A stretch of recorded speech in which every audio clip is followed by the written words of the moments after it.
태국의 헌법재판소가 잉락 신나와 총리에 대해서 인사권을 통해 권력을 남용했다며 해임을 결정했습니다. 네, 잠시 잠잠한 듯했던 태국 정국이 다시 경랑에 휩싸일 것으로 보입니다.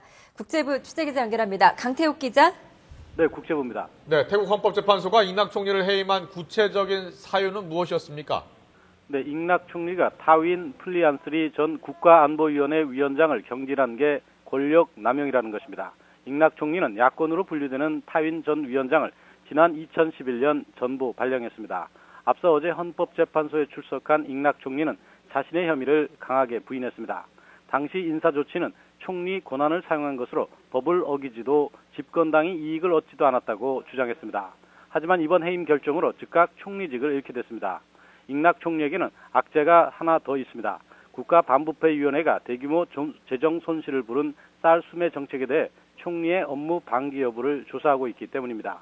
혐의가 인정되면 상원은 총리 탄핵 투표를 하게 되고 검찰이 형사 기소할 수도 있습니다. 정가에서는 총리 낙마로 이어질 결정이 내려질 가능성이 크다고 보고 있습니다. 반부패위원회와 헌법재판소, 사법부 등은 2006년 군부 쿠데타 이후 잉락 총리 오빠인 탁신 전 총리 세력을 견제하기 위해 권한이 크게 강화됐기 때문입니다. 네, 태국 전국에 다시 요동치게 생겼는데요.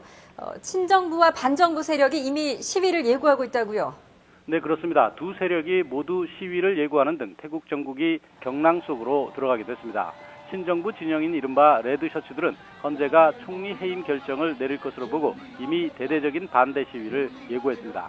여기에 반정부 세력도 오는 14일 최후의 시위를 열겠다고 선언해놨습니다.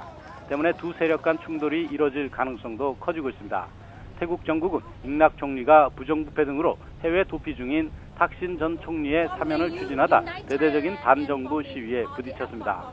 이 과정에서 지난 1월 수도 방콕에서 정부의 업무를 마비시키는 셧다운 시위가 벌어지는 등 태국 전역이 혼란에 휩싸이고 수많은 사상자가 났습니다. 지금까지 국제부에서 전해드렸습니다.